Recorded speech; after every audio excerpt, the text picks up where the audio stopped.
up to speed, up to speed, up to speed. Live from the apocalypse, better than clever, better than never. This is State of the Game. I am Dano, and I am on a new anxiety journey that's been very rewarding. Uh, my ice machine broke down, and all I have is this little red Superman ice cube tray that you buy to impress little children, and I refill it 3 times a day to refill the ice chest. Nice. I've got a timer in the back of my mind that is counting down the next ice tray. Um, so it's just a great anxiety exercise for me when I've been appreciating it. Um, and I am joined every week by someone who keeps telling me to hire him a stuntman, but that doesn't make sense. We do a podcast, but I'll explain it to him. I'll figure it out. Thank you, Kay, for being here. Yeah, man. We are here, and this is part 2 of our producer spotlight series. Kay, we had Killer Kane, great episode, right? Covered the journey, and this series is all about kind of buying stock in people who are going to be important for a long time, who are really critical, innovative people, um, and we have one today. Manu Trovão, thank you for joining. Thank you. So Manu Trovão had Conversa Fiada earlier in 2025, then released an album, produced an album for KLG Clerget called Muses, then dropped the complete sessions on Conversa Fiada at the end of the year. And so it was a heck of a year. It was a lot of music. Had you stockpiled it, or did this just kind of happen? I don't know.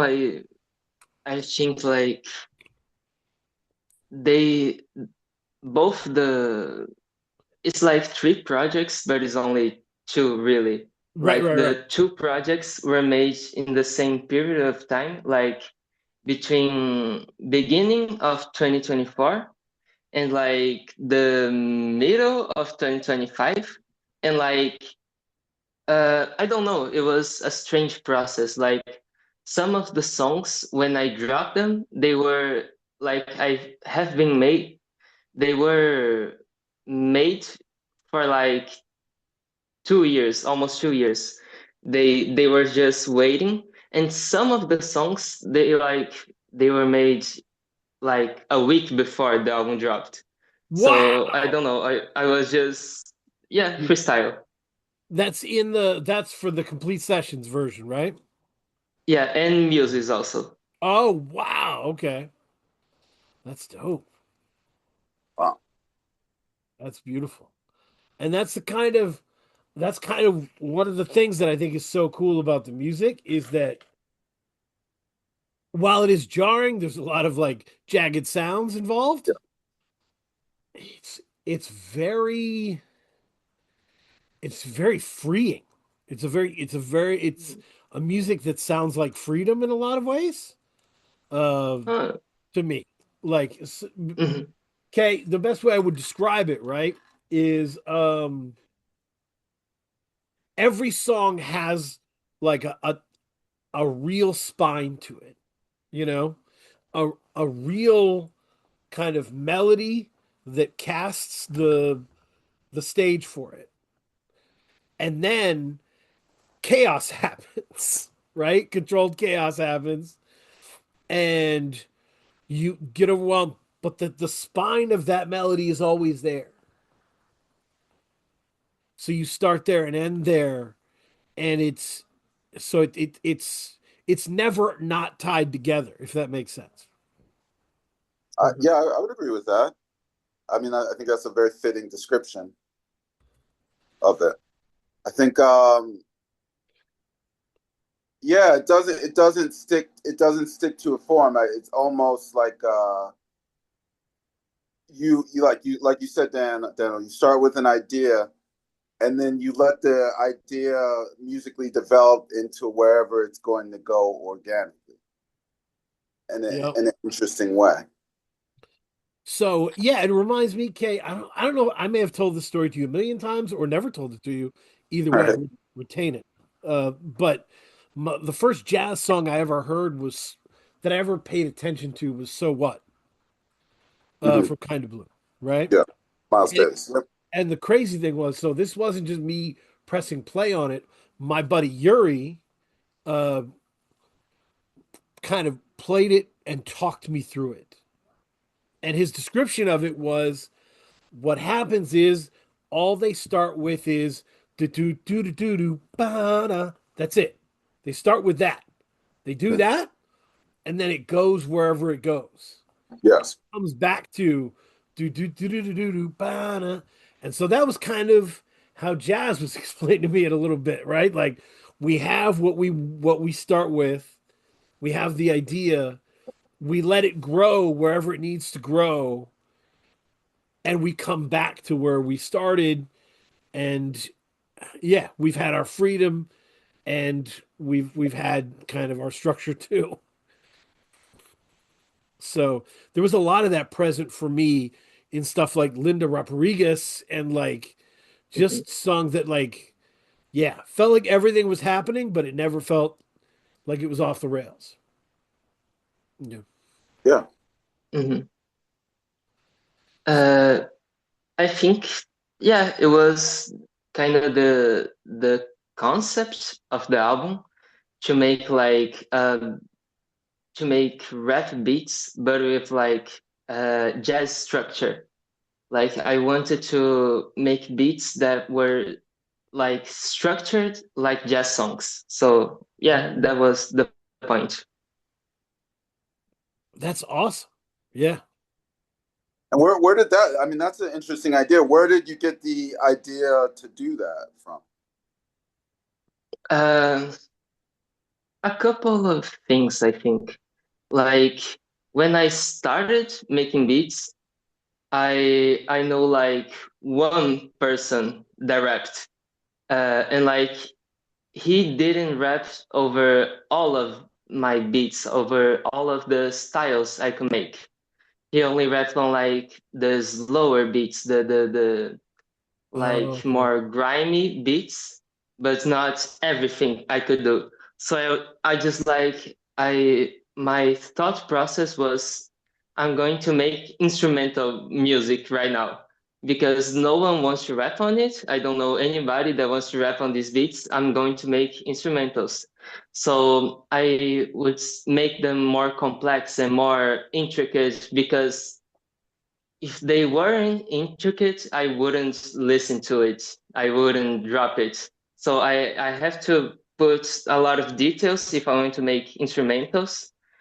So then I started adding details and adding details, and like it grew and grew and grew, and like I just had a 10-minute song out of nowhere. Like I That's so just cool. kept putting details.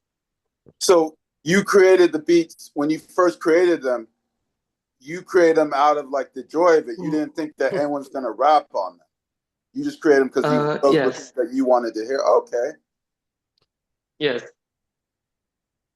That's the wild part, Kay, of like fascinating. being a producer in this is like you are trying to make beats for cool rappers, Hmm. but cool rappers are going to look for a certain type of beat. So where do the other ideas in your head go? Hmm.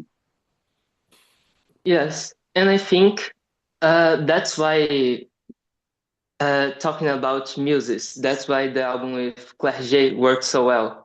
Like he would rap over any beat I sent him. Like it didn't matter how strange it was, how like weird it was. He would just rap on it. I think like he's the first rapper I know that did that. Like he didn't. I sent him like 20 beats and he rapped over all of them. There are like some unreleased songs, but he rapped over everything. That's fantastic. Yeah, yeah, I was gonna say that's why, Kay, when we talk to people who are like, um, you know, we may listen to somebody like Fatboy Sharif and go, wow, this is such a wild person. This is such a crazy thing. But producers are so excited to work with people like that Yeah, because they feel like, oh, I can clear out the weird stuff in the back of my folders that nobody wants to touch, right? I can experiment. And Clerget has this giant voice yeah, uh, that can go so many different places. That story doesn't surprise me. That's 20 out of 20. That makes sense. yeah. I mean, some rappers see hip rapping as a sport, almost as a challenge. So you get this Mhm. beat, and I got to figure it out. It reminds me of the story of Busta Rhymes. I think Busta Rhymes and Jay Dilla had a special artistic relationship, and Jay Dilla sent him a beat, and Busta, I think if I remember correctly, he took like 3 weeks to try to figure out how to rap on this song, and then eventually he broke through, and it was one of his favorite songs that he ever did. That's awesome. Yeah, I Yeah. mean, and I would like rappers to go for weirder beats, Mm-hmm. just in the sense that like, and I know you've both heard this, right? There are rappers who have been rapping for so long, right? Over these maybe same genre of beat that they're great, but they're like a metronome, you Mm-hmm. know? And the only way to break that is to go somewhere you haven't gone before Yeah. and place yourself in the middle of a new terrain and figure it out. Use the skills you have to figure it out. Um, Mhm. and to your point, I think that's what Clerget is always placing himself in the middle of somewhere and figuring it out. Yes. That's awesome. Yeah. How did you two connect? Uh, it was like I posted a remix of Falling Out the Sky, the Arm& Hammer Oh wow. Alchemist or Sweatshirt. I posted a remix of it and he loved it and he started following me. And then like I don't know, he just asks for beats and I heard his stuff. It was pretty good and then I sent him beats. That's how it went. Awesome. Yeah. And if I understand correctly, he's Cameroonian, right? So he's Yes. wow. So that's like across the Atlantic, essentially. That's awesome. Yeah. Yeah, great story. It's cool. It's I and hip hop in a way is one of the reasons hip hop has grown and survived is hip hop can mold itself around a mixture of different sounds and different cultures Mhm. uh, Hmm. in a way that sometimes other genres struggle to. Um, yeah, so it's cool, and I'm very happy that we get this. Yeah, it's so different. Um, Muses is crazy. And by the way, I don't know how you feel about this. I would like to use this space also to lobby for a full Snot Nose Salim and Clerget album. Yes. Yes. I put that I I put that in the breakdown a little bit. yeah, me too. It would be great, and it would be greater if I have beats on it. But it isn't like necessary, but it would be cool. For I think you'd have to have some work on there. sure. Is this Salim is such an assassin. It's so like precise. Yes. Hmm. Um, and Clerget is so big. It sounds like he's growling a lot of the time. You know, it's Yes. it's so cool. So when did you start producing? What was your journey with producing? When did you start? How did you get into it? I started in like the pandemic, 2020. Which one? Yeah, like a lot of things happened. Like I I discovered Mad Villainy, uh, and I was like, okay, this is crazy. I discovered Shrines, the Armand Hammer Oh album. yeah, Shrines is awesome. Uh, Pray for Paris. Ends up like there's a like singer, songwriter, producer, rapper from Brazil, from my city, called Flora Matos, and like I I discovered her, and she inspired me a lot because she was like she was from my city, and she was like a big musician, and like when I say she produced her songs, it wasn't like Beyonce, where like it was her and 20 other people. It was Right. just her. And Yeah, like yeah. she did all the beats, she did all the singing, all the rapping, and like she was doing numbers. She was like big. People knew about her.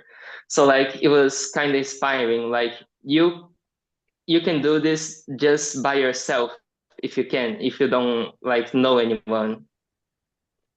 I remember I felt like I found Caliush's first mixtape, Mhm. and she made it all on like an iPad, Yes. and it was really good and really cool with a lot of crazy different influences on it. I love that stuff. I So, love that. so you were kind of introduced to hip hop in like early 2020. Is that Uh, no, no, no, no. okay? I was, I would say I was introduced to hip hop, like American hip hop in the 2020s, but like Okay. I listened to rap from Brazil like since a child. Like the first I sorry, the first song I remember listening to was a rap song.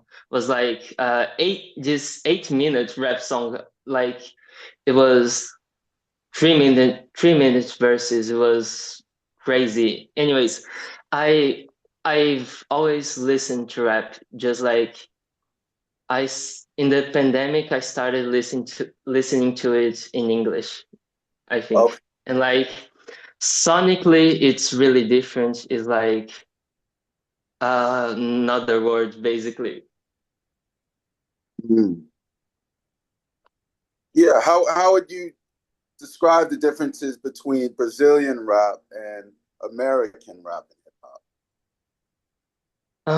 I would say like,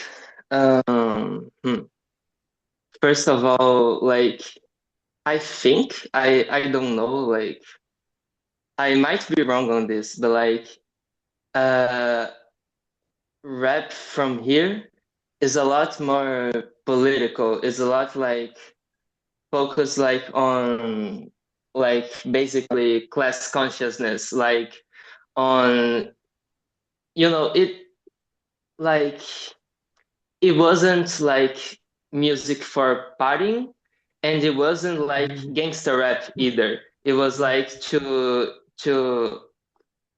basically to educate the people. Like there Yeah, was this song, the first song I listened to ever.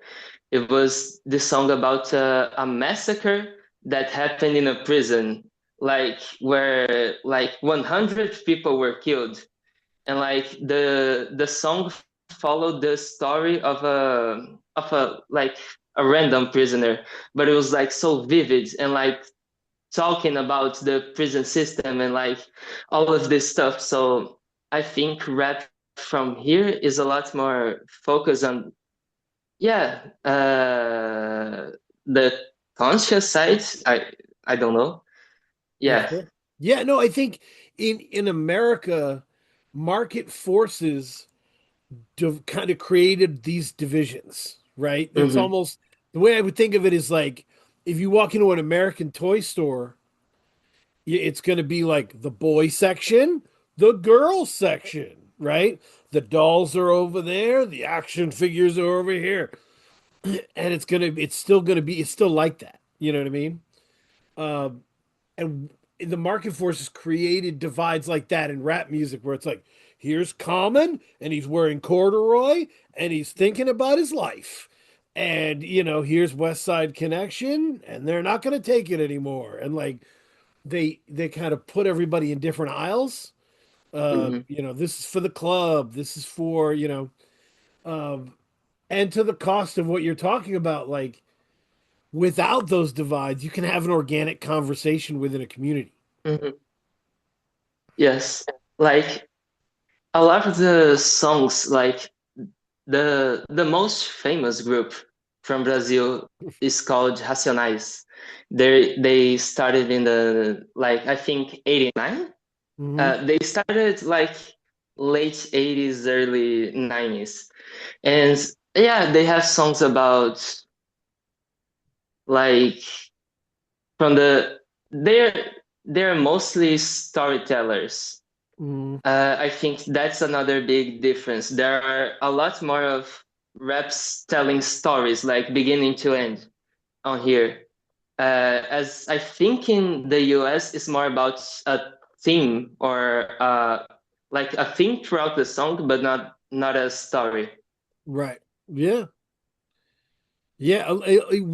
There's sometimes there's story songs, but Yes, there's yes. very seldom story albums anymore. Hmm. You know, uh, people are usually just kind of, you know, on creating a vibe, you know. Yeah. So that is interesting. So it's more direct and I don't know, more political. Do you think that there's more do you do you get to know the narrator better? Do you think when you listen to music that is Um, created from that place? I don't know because like hmm, in that place, in what sense? When you're creating it from that kind of class consciousness sense, Hmm. right?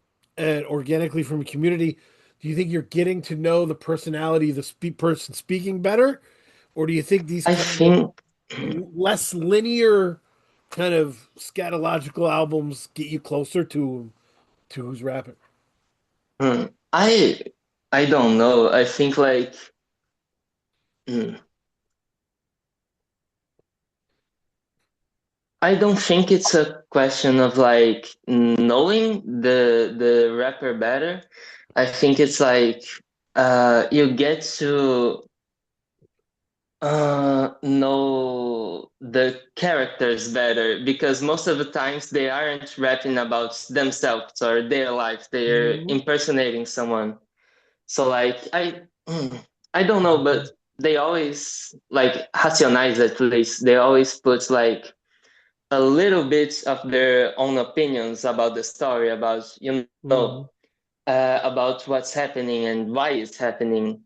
Uh, I don't know. I think like if it's about a theme, you get to Mhm. know the rapper either way. But it seems like you get a better understanding of the environment, you know, because the Uh, characters and yeah, yes, yes. yeah, that's cool. That's awesome. So you started in 2020 as we did with the Mm. State of the Game first. The first episode of State of the Game was like the pandemic, right? April 2020. Mhm. So we grew. How long did it take you to get to a point where you were like, I actually like this and I would take this outside and show it to people? I think like 2022. I think That's it was yeah, like good call. yeah, and I remember like at first I started posting beats on SoundCloud. Hmm. I just random beats like 1 minute, 2 minutes. But then like yeah, I think they became good in 2022, like after 2 years basically. But they were good. They weren't great. I think like the great stuff were like it's from like 2023 Mm, upwards. yeah, no, that happens, you know. That happens. It's one of the reasons I was telling my son that like most people don't break into stand-up comedy. Like it's not Hmm. a thing that people don't like leave other things and become stand-up comedians very often because it's you have to work really hard for a really long time to be good at stand-up comedy. There's like 5 to 7 years that a lot of people to even get where they want to be. And most people don't want to wait, like don't want to invest that time. Um, but with anything creative, you have that period from when you start it to when you're like, "Ooh, actually, I just hit a new level, and I'm standing next to the people I was really admiring." You know? What What Yeah, do you think clicked for you that took you to that next level? that's a great question. Um, hmm. I don't know. I think like just listening to more music, just like uh, hmm, I don't think there was like a specific thing. I think it's just practice. Like, Yeah. yeah, I started to know like how to make things sound like I want to, or like how to chop these beats to give this feeling, or what sample to choose. That was another question that I had because on Muses, I think it might be track three, the annex track. You, but Mhm. there's times when you've picked samples that, or you Pippin 8 Easy is another example, right? You take a sample that is kind of a known sample, um, Mm. and you make it yours. How is the approach different when you know people are going to know this sample versus no one's going to know this? How does it change how you construct it? Mm.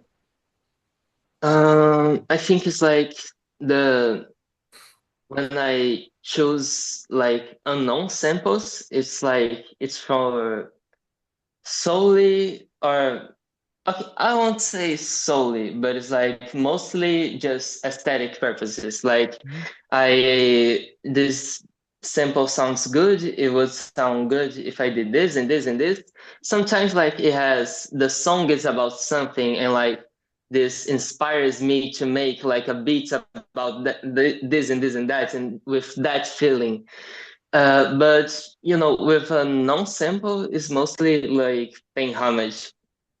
Oh, right. So it's more like when it's an unknown sample, you're searching for the mood, right? You're like, Yes, this yes. fits the mood, this enhances the mood, right?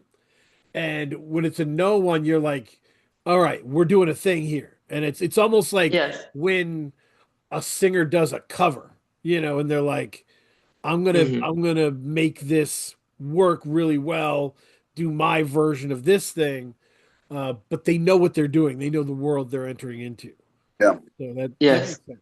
Yeah. Yeah. In the case of the Alexandria, the third track on Muses, it Mhm. was like I was listening to a lot of Wu-Tang at that time. Oh, wow. So like I just kept singing as I like went to work and went to college. I just kept singing Little Ghetto Boys Yeah, and I yeah, just like I just had to make a beat out of it. yeah. No, it's a great one, and that sample hit everywhere at a certain time. Like it was just felt like everybody discovered it at a certain time in like 92, 93, and it was just dominating. It's so good. Um, yeah. So that was what did you Kay, how did you feel about which one did you listen to first? Muses or Conversa Fiada? Muses. How did you feel about the difference between these projects? I mean, I really enjoyed Muses. There was one track that was fascinating to me. I think it was the Tommy, with Mm. Snot Nose Selling. There was like I remember because I was listening to it with my AirPods, and there was like a clapping, and I was kind of resting my eyes, and there was a clapping on that track. Is this sounding familiar? Yeah. Yes, yes. Yes. How did you get that clapping? Because when I was listening to it in headphones, like I thought when I first heard it, I thought like someone in the environment was clapping. But then when I realized I did, and then when I realized it was in the beat, like I've never like I didn't know how you got that into that clapping into the beat. I don't know. I think I might be wrong, but I think like there's a Mad Lib song, like a solo Mad Lib song, just instrumental, where he starts with this clap, and I just took that clap and like I put a lot of reverb on it, and like yeah. Okay. That's awesome. Yeah, it's that's so cool. For Like me, when you're, yeah, go ahead. I was gonna say like I know like I read an article where they were interviewing John Brion about Kanye. Mm, Mhm. Uh, and he said, you know, Kanye and I were similar because we view music structurally, and we view mm. almost like an architecture would view building a building. How do you view like what's your when you're making these beats? What is your approach? Like, how are you viewing the music that you're making? Huh. Mhm. I think it's just like I don't know. Uh, mm. It's like doing makeup. Yeah. Good call. Sometimes you want something bare bones, and you just put the least amount of elements possible. But sometimes you want something flashy, and then like you have to know what like what elements connect with each other, and like what what elements you want to be bright, and what elements you want to like put on the In back, the but like background, yeah. still be visible. I don't know. Yeah. No, yeah, what you're trying to bring out, in Yeah. your stuff. Yeah, yeah, yeah. That's Like a great way to describe it. Yeah. sometimes like the focus is on the bass of the beat. Sometimes it's on the drum, sometimes it's on the trumpet. So you have to work the beat around the main element. That's how I view it. Mhm. Right. And you have to know what that main element of the beat is, right? Like Yeah. what is the signature of this? Where does it grow from? Mm-hmm. Yeah. And that makes sense. Like that the spine thing I said comes from, right? You can feel that the songs have a spine and the rest of it, is being held together by that. Mm-hmm. I appreciate this. Yeah. Okay. I heard Muses first, right? And I was like, holy shit, this is fantastic, Yeah. And I was like, and then I think Clerget had told me like you got to hear Conversa Fiada, because Clerget's been your biggest rally for people for you. Yes. Um, and so when I went outside, I think this was around Christmas, and it's like I'm going to dig into this. There's this dog. My wife's sister has a Mm. dog that loves me, and I hate dogs. But that dog loves me like nothing in this world loves me. And the dog finally convinced me to go outside. So I went outside with the dog and the headphones. I plus played Conversa Fiata and played with the dog. Um, and I was just like, fuck, this is there is a sense of just like anything can happen here, you know? Um, and there's like heavy moments where it's like bracing industrial sounds, and there's like slinky dark Portishead moments where it's just like uh and then yeah, but and then there's that like there's a classical Brazilian feel to the movement of some of it to me. Because like I there's a lady at work, and I've told her about my tastes from this stuff, the Brazilian world, Puerto Rican musical world, and she's like, "You listen to what my nana listens to." Yeah.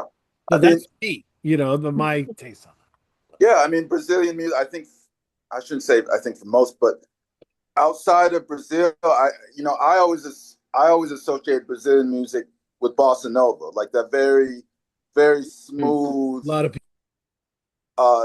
I mean, that's why that's kind of what I was expecting going into this. But what I was surprised, because there were elements of that, but it wasn't completely of that at all. Like there were other outside influences. No, it was like a whisper in the background. Yes, yeah. Yeah, it's cool. Um, but yeah, and so I don't know if any of that description makes sense. You can feel free to correct us. But what do you think are misconceptions of Brazilian music? What would you like people to know more about Mm. Brazilian music? Uh, I would like people to know that our music is really sad. It's uh like you said, like when I don't know a lot of people like outside Brazil, Mhm. and the people I know, I don't talk too much about music from here specifically. I don't really know the misconceptions, but I think people outside from here think that our music is like happy or chill, and sometimes it is, but like it is really really sad and like in an interesting way. There's like this genre called forró. It's like from the northwest of the country, the like the desert places, the like places where like trees don't grow and it Yeah. never rains. So forró, it's like 90% of the forró songs are either about missing your lover or missing your hometown. So it's really sad. It's really like the feeling of missing something or someone, but it's upbeat. It's like it's music to dance to with like sad subject matters. And like I think that's a great way to describe Brazilian music in general. You can cry to it and listen and dance to it. Like there's At this the whole same time, right? subgenre. I think it's a subgenre called sofrência, where Mhm. the only thing they sing about it's like, oh, my boyfriend cheated on me, or like my girlfriend ran away, and now I'm drinking my pain away, and Mhm. people dance to it. People like, yeah. That's awesome. Yeah, no, that makes sense. We had a long time ago we did a written interview with Nico is uh Mm, originally from Brazil, moved to Florida, and he gave a great rapper and gave us a list of because I was like, give me five classic Brazilian albums I need to hear, right? And one of them he said was Trança by mm, Caetano Veloso, right? And I swear, if there's a song two on that, if I play 9 out of 10, my wife will be like, "Shut it off, shut it off. It's too sad. It's too sad." Um, so that album really got me acquainted with that. Like, man, this is groovy, really groovy, but it's so sad. yes. There's so much pain in this. So that makes sense as something to put on the radar. Because Kay's right, the bossa nova sound Like it started to get to a point, Kay, where like cute white folk ladies were doing bossa nova albums on NPR, and putting it on NPR, and it was like, yay, and it became an adorable thing that was way out of the original context of it. Hmm. Um, but yeah, that was a different time. Uh, but yeah, and I was bowled over by the complete sessions Hmm. of um because the deluxe editions are kind of a mixed bag. You Mhm. get some of them, you're like, this is an extra song with me and my brother, and I'm like, okay. But like the complete session, there's like an entire other album Yeah. of material on it, uh, and it's something to behold. Uh, as as surprised and enamored as I was with Conversa Fiada, I was just as with the complete sessions. Um, and what was the process? What like how much did you have a ton of stuff left over, or were you like, I'm doing a full new thing? The plan was always to like release the 30-minute thing and like the hour and a half thing, like the 100-minute thing. Like Yep.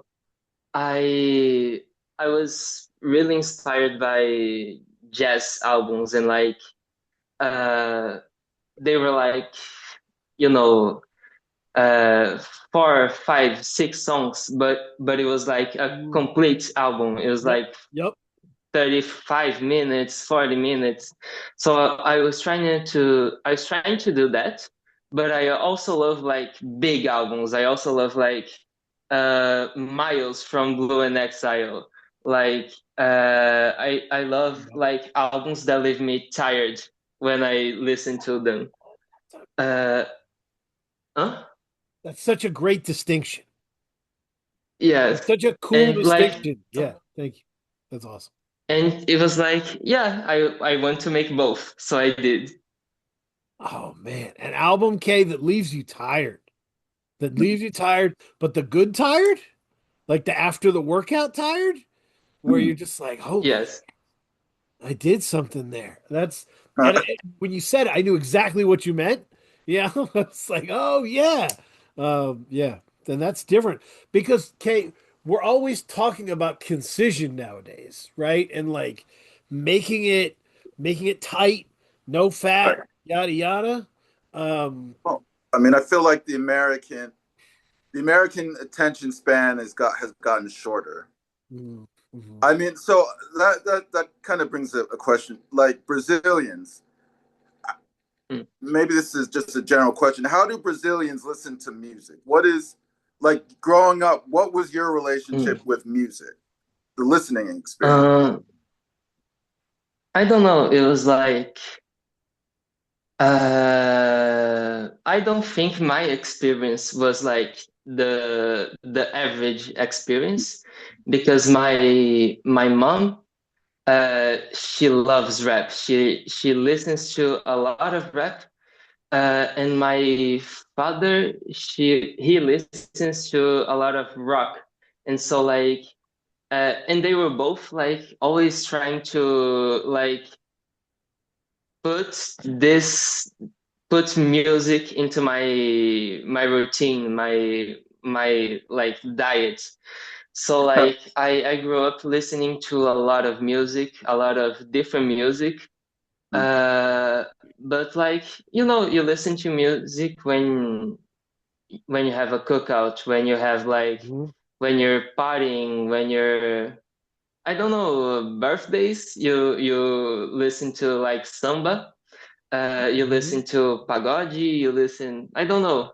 Just socializing. You listen to music. Yep. Yeah, that makes sense. Um, it's around what Kay, have you ever seen the movie Touch of Evil? No. Incredible movie from way back in the day. Now, a partially offensive movie, uh, because who's the guy? I gotta find. But the guy who used to be the head of the NRA. Um, Charles Heston. Is that Yeah, Charlton Heston plays a Mexican diplomat, and they didn't put anything on him to make. They were just like, "Look, you have black hair. We're gonna make it black hair. You're swarthy enough." Uh, that was the time. It was 1958, but the innovative deal. It's an Orson Welles movie. When they're in Mexico, the music is just music that is being played on the street. It's not pumped into the movie. Mhm. oh, So it's music it's from the environment.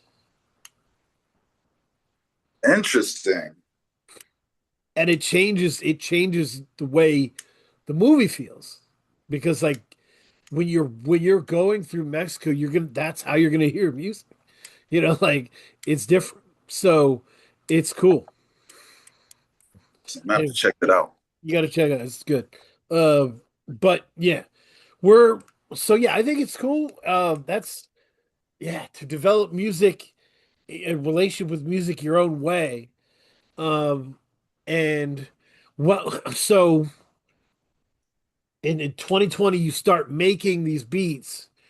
Who were your favorite producers, like, I guess at that time, that were really influencing how you wanted to make your beats and how you wanted them to sound? Um, it was like I think three main producers. Like the first beat I ever made, it was like trying to copy a medley beat. It was like I know where this sample comes from. I will try to make the exact same beat. That was the first beat I ever made. The second beat I ever made was trying to copy Flora Matos, the musician I said earlier. Yep. And like along the way, like I think the third most influential for me at the beginning was JPEG Mafia. Oh Uh, wow, that's cool. That's cool. yeah. That is a mix. That is a necessary third part of that mix.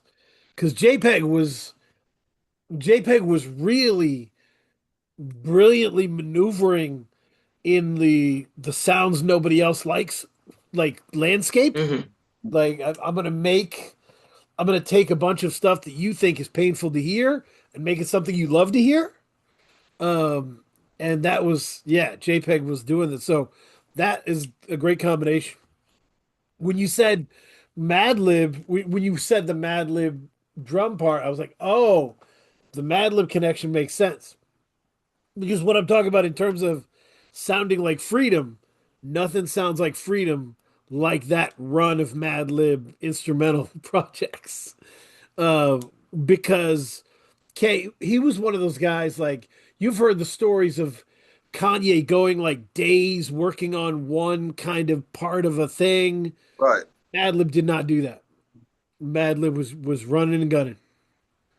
And what happens when you do it that way and you're not wrestling over each second and sound is you force your first draft to be better.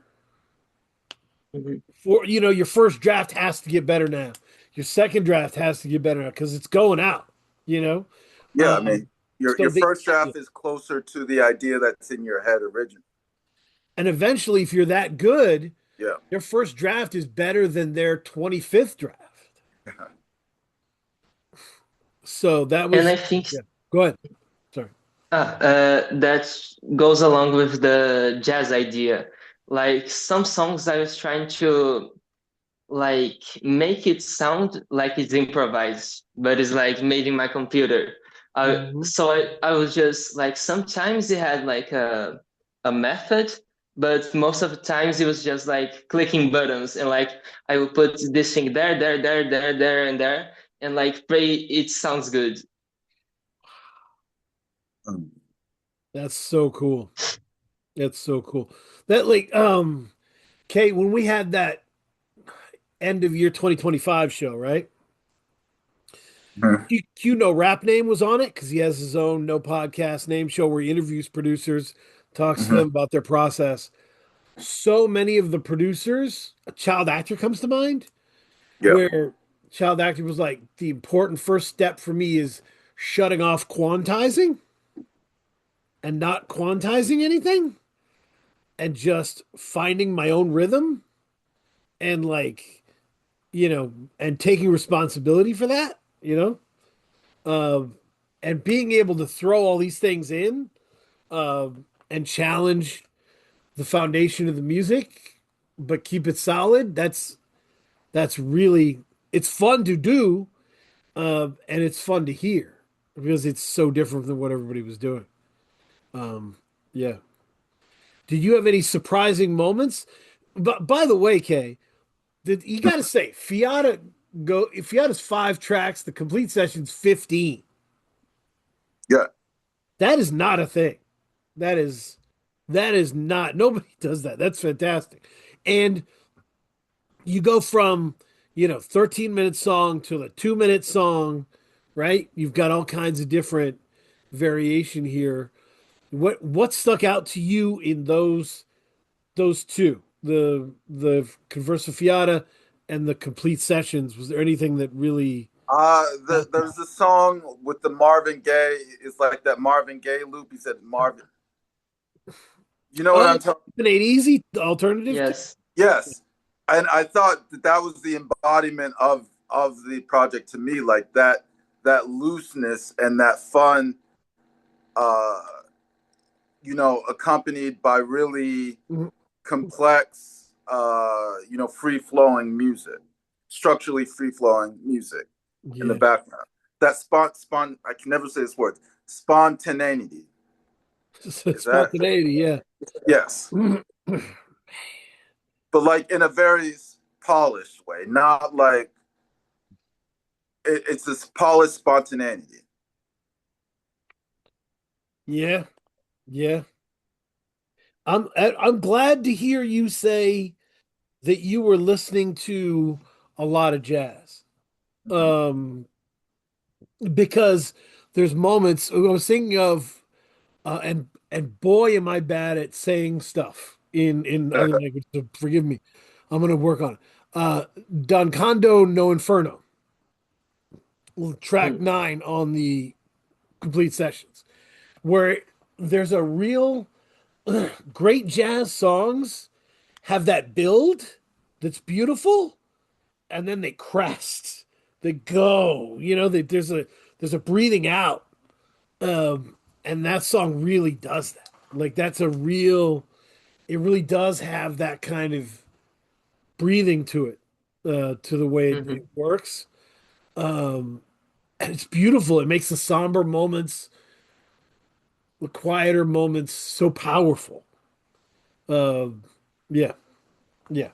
And there's the rock song. We talked about the rock song in on there. Uh, No,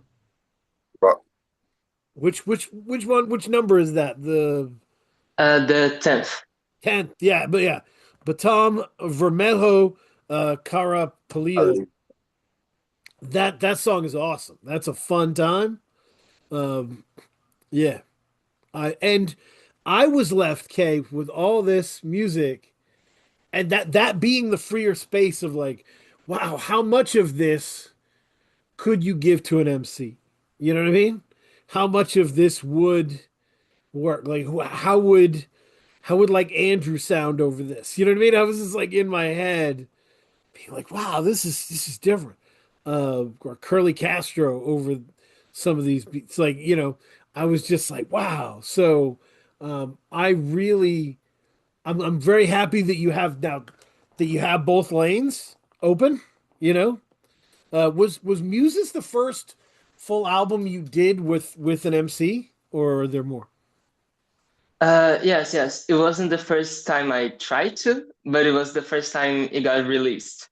Yes, Mm, first successful, yeah, or yes. in that sense. But yeah, um, so yeah, now you've got both avenues available, uh, and you can explore both. uh, and that's So going to be a lot of fun. I have a question. In conversations with Clerge, what did he find appealing? I wish we had him here on the Cat podcast as well. What did he find appealing about your beats that made him want to rap on it? Did he ever tell you? I think they said he said it was, I don't remember really. It was like something between like dark and challenging, something along those lines. I think I don't remember like correctly. Dark and challenging, yeah. I mean, and I think that element of challenging, when I look at American hip hop, I don't think.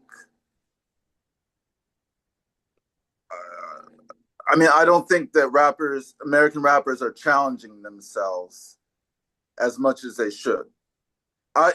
Here's what I'll say. There's not a lot of risk taking. Like rapping over one of your beats is risky because it may flop. And I don't think we here in America have that risk tolerance that we need to really keep pushing the genre forward. I don't know. I think like rappers here in Brazil don't take that much risk either. Like I think like there's like 3 or 4 rappers that rap over really weird stuff, and just like I think it's the same in the US. Like it's only a couple of people, like people in the mainstream, people in the even in the underground, people rap over like very box in type of beats. Yep, that makes sense. That makes sense. The we should play a game, Kay. You ready? Yeah, let's go. If you were to pick one rapper from the space of people kind of in our space, not like, Jay-Z, right? But like within our space, who would you want to make an album with Manu Trovão?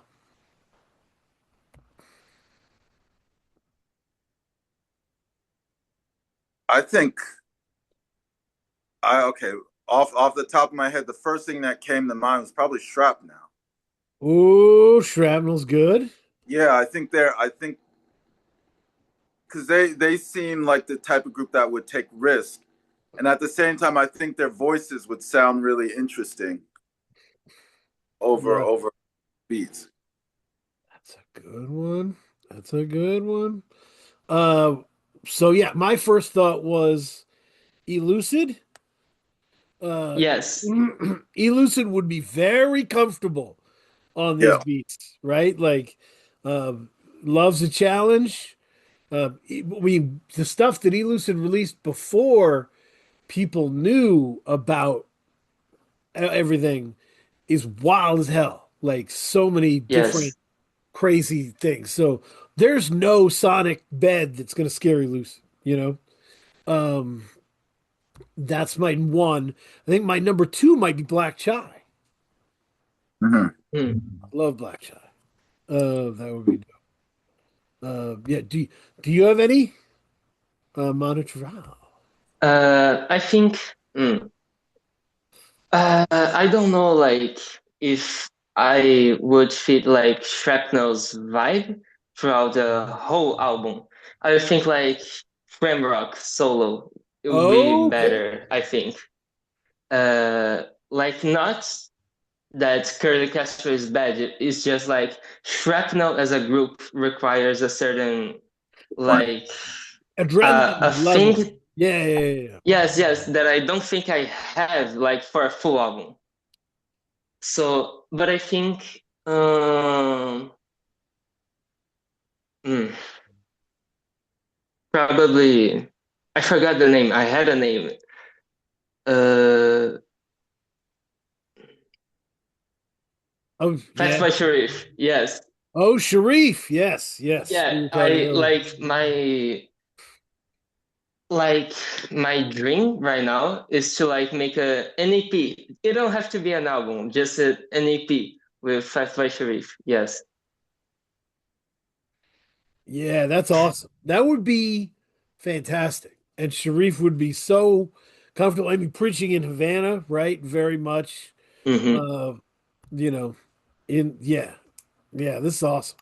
That's such a good point. What did I see that I was actually? Oh, Mike would be great too.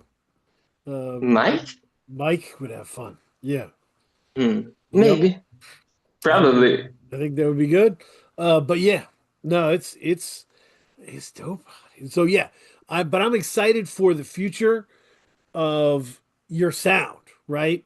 Because to me, you're very, very, very good, and you're very early on in the process of what it Uh, is. Does that make sense? Like you're gonna be 5 years from now, who knows what this sounds like? uh So I'm very excited for the paths you will go, and the people who will rock with you along the way. Because think about it, Kay, like a Sun Mundi album would be nuts. Like you could Yes. I could totally see a Sun Mundi album work. Like there's lots of people where it would be interesting to see how that would come out. So Yeah. Are you working on anything right now? I have like I'm not like focused on a project, but Mhm. I have like songs cooking with like a lot of rappers. I have like stuff with Clergé that will come out. right. I have stuff with like some rappers from Brazil. I I don't know if I can say it. I don't If, know if you can't, because then don't. Yeah, But yeah, yeah, you don't. no, that's no. not. We do not want to Okay, mess up because it's anybody's plans really or plans. early in the process, but I have with a lot of great rappers. Yes. Okay. And what is your current sound kind of sounding like? What direction are you Hmm. at right now, would you say? I am I am tired of making long songs. I want to take a break from that. I'm like I'm making I'm trying to focus like rather than focus on the structure, like making like structured songs that go that way from that way. I'm trying to focus on like feelings, like just like it could be a looped bar, like but with a specific feeling. Like I don't know, it don't have to be complex. Mhm. It's what I'm figuring out that my music doesn't have to be complex. Mm. Right. You like it's almost like how quickly can we get to the feeling, right? Like when Yes. you put on Roy Ayers' "Everyone Loves the Sunshine," like that changes the feeling in the room immediately, Mhm. right? Like hmm boom, wow, say you press play on Sketches of Spain, it's the same deal, right? You're like, oh shit, and to be able to do that in a succinct way and get to that, that's a great focus. And then once you spend time there, you might go back to the long song with what you learned from hmm that, and make it a different way. So it's cross pollination of knowledge. It's great. Um, so it's a great place to be in. Yeah, but what an accomplishment! Like I said, 5 songs, half hour to like 15 songs, hour and a half, and both are really valuable. And Muses is fabulous. So, just a great year. So I thank you for everything you put out and all the work you did. Um, Kate, do you have any other Thank you. questions? You want to? No, Let's go to recommendation corner. Hmm. We got to, we got to do, Kay? go ahead. We got to recommend Kai Cenat some books. Kai Cenat's trying to read more books, worried about how he communicates. I'm here for Kai Cenat. I'm gonna go To DM him. Send him a DM. The Society of the Spectacle by Guy Debord. This is the first of the mega recommendations that I'm busting into. It's really good, really good. I'm really loving it so far. So yeah, people should do that. I was listening. I was talking to you about the Raz Fresco album that dropped exclusively on his bakery label website. Y equals self, and it's like we talked about it. Kay, he's from Canada, and he releases a lot of music, and sometimes it's just like I'm back and I'm rapping. But this one is personal, uh, and it's really evocative subjects. He produced it, he mixed it. His mom's on the outro explaining the origins of his name. Like it's really dope. Um, yeah, deeply dope. So I'm yeah, I love that. I get really excited for people putting out like the best stuff they have in years or whatever. The other one, Kay, if you haven't heard, Miles Bullen Okay. released a new album, Afterlife. And like I said, he used to be too chipper for me, right? But the world has beaten him down. And this album is very beautiful and very sad, you know. Um Full of anthems and cool stuff. But yeah, definitely heavy with the bullshit that is going on in America right now. So I, I, which means he's honest, right? Like he's an honest creator. And I've always loved that. So, um, I got to give a shout out to Fanon. When Mhm. Fanon was on here, recommended an album. Let me delete this Aesop Rocky album. That was not good. Um, so recommended an album called The Distant Shore by Tracy Thorn from Yes. 1982. That's a dope album. It's really good. I'm really into it. So uh, I've been going back to that. But yeah. Um, Manu Trovão, what have you been listening to? I've been listening to like this singer called Lue de Luna. She's also from my city, and like she has this like R&B slash jazz Mhm. sound. Like the first song from like one of her albums is like just 6 minutes of jazz improvising, and then the second song she starts to sing. Like it's really interesting the way she uses samples also. Like sometimes she'll sing the verses, and then like the chorus is a sample from like a famous song, an unknown song. Like it's really good. It's really like it evokes a certain feeling. It's really, really romantic. Really, really romantic. What's the name of the project? It's like all of her projects are great. The name of the singer it's Lue de Luna. Lue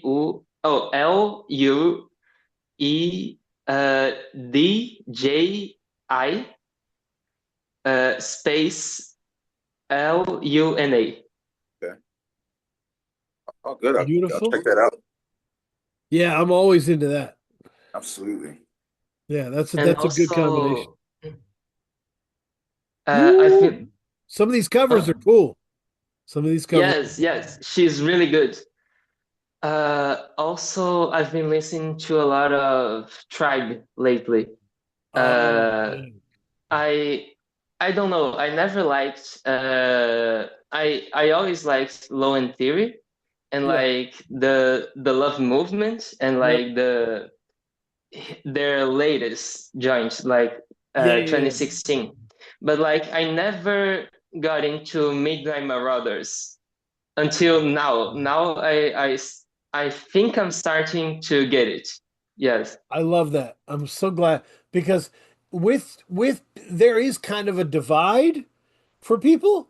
There's the low end theory people and the Hmm. Midnight Marauders people, and it is Yeah. very much a rapping versus production thing. Like because low end theory is very lyrically focused. It is rapping, and the beats are kind of geared around the kind of scenario energy that you need when you're rapping. And Midnight Marauders is so moody and so expansive with intros and outros and like uh it's dazzling. It's dazzling. You know, I think their tribe's effect on production is as important as Dr. Dre's effect on production. Yes. And it doesn't always get framed like that, you know? But there's so many, like, I remember when I first heard there was like audio push albums, I was like, oh, this is a tribe album. Like there's so many people doing tribe sonics. Hmm. Um, it's just, it's a, they're, yeah. So I always have kind of an anthology in the car. But yeah, and Find a Way is great. I love Find a Way. I love, Beautiful song. um, it's great stuff. Yeah. You said you were listening to a lot of Miles Davis. Do you have a favorite period of Miles Davis yet? The I At first when I started to listen to him, I liked the jazz fusion era, the like 70s era a Which lot.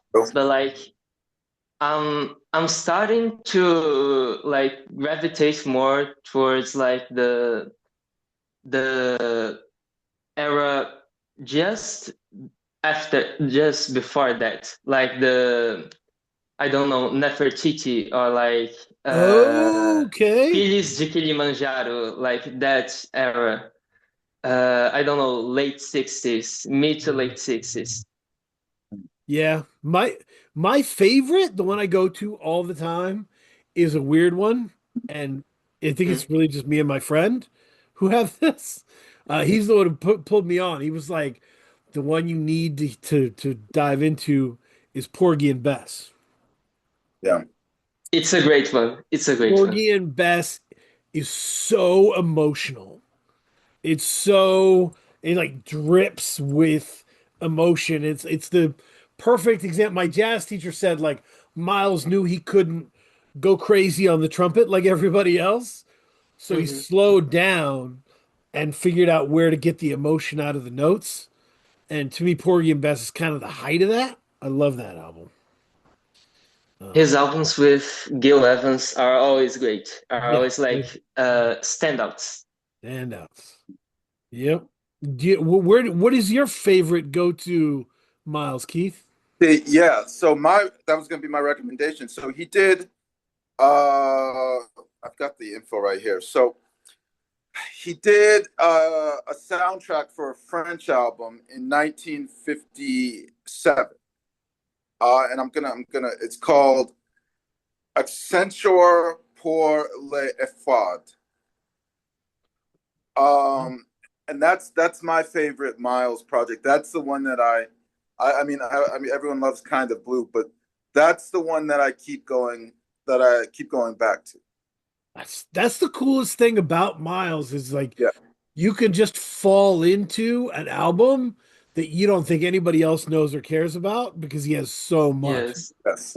Yeah, I'm with you. And there's so many people across the different kind of divides that he's the base point. Um, so yeah, that's great. Okay, anything else you wanted to recommend? No, no, that's just that Miles. I would really check out that soundtrack. It's one of that is my favorite Miles project. Yeah, that's awesome. Yeah. Um, I let we've been trying to watch movies. Uh, I watched Good Fortune the other day. Okay, yeah. How was that? Man, it's a hell of a Keanu Reeves performance, dude. It's a hell Oh, of a Keanu Reeves performance. Like I don't know if you're familiar with what that movie's about. I know it's Aziz No. Ansari's movie, right? Aziz Ansari. And Yeah, he's so like an angel or something. yeah, so Keanu's an angel, and he is in charge of making sure people don't crash because of texting and driving. Okay. But he's kind of bored with the job, and he wants to like save a lost soul. Uh, Stuff gets messed up. He gets kind of kicked out of being an angel. And so he's like eating chicken nuggets for the first time and like be like, wow, what is this? And like it's really funny. That part is really funny. But it's really like a bracing critique of the economic system that we have around the gig economy, and like it's a really smart economic movie in terms of Wow. the we have in the world. But Where'd you watch it?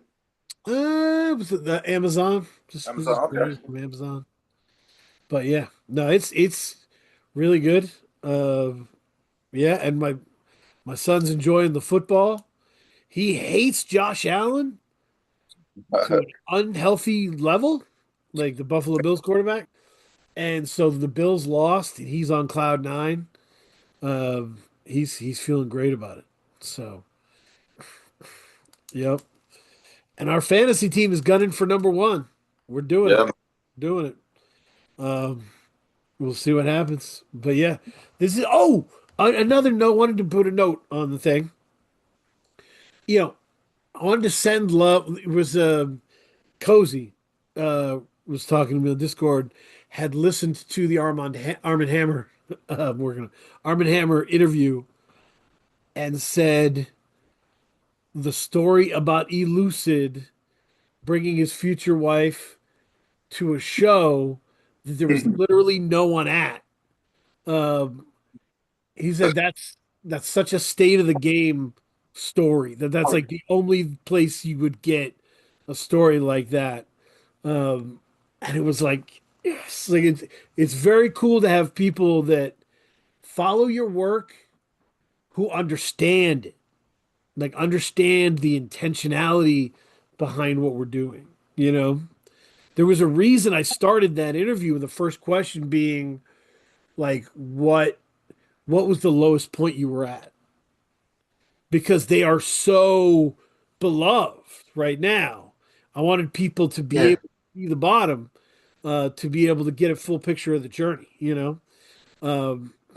And I heard there's stories in that interview you haven't heard anywhere else because of the approach. So, yeah, people understand it, and understand our intentions, and that's awesome. You can't beat that shit.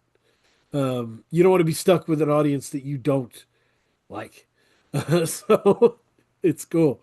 Yeah, it's crazy. Good stuff coming around the horizon.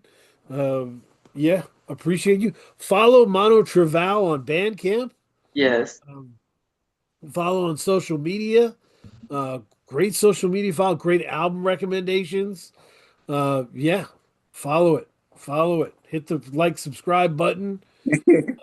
You know, and wash your dirty sheets. What will tomorrow